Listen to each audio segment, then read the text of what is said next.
તો આજે આપણે જવાનું છે વિડીયો શૂટિંગ કરવા, તો આપણે હે ને સવારમાં નીકળી ગયા હવે. તો હે ને મારા કાકા મને કોળાવા લગીને મેકવા આવ્યા હતા, નાથી મારે બીજા ભાઈ ભેગું જવાનું છે.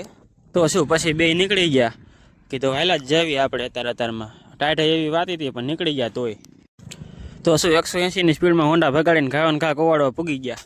તો પછી હું ને મારા કાકા એક બીજા ભાઈ આવા નતા એની વાટ જોઈને ઊભા હતા. પછી તો આપણે પૂગી ગયા જ્યાં શૂટિંગ હતું ના આણંદપર ગામમાં લગ્ન હતા, તો આપણે ના પૂગી ગયા વરાજાની ઘેરે.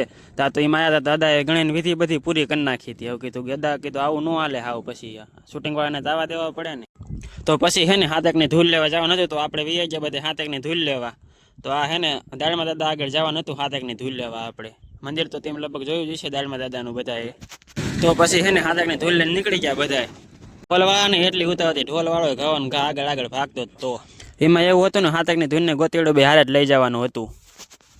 તો પછી હે ને મારા હે ને કાકાનો છોકરો આવ્યો તો છોડા પાવા અમને. એ કે મારા ગામમાં આવ્યા છોડા પીધા હોય કે થોડું જવાનું હોય, તો બધા વે ગયા ઢોરામાં છોડા પીવાય. તો શું ફૂલેકું બુલેકું બતાવીને પછી બેઠા હતા નવરા અંદર ઘરમાં. તો આ મળી ગયું, તો ઘડી કાની હારે હે ને રમતું કરી લીધી. તો આવી રીતે આજનો દી થઈ ગયો પૂરો ને. હવે હે ને મળવી કાલ તમને બધાને જાનમાં.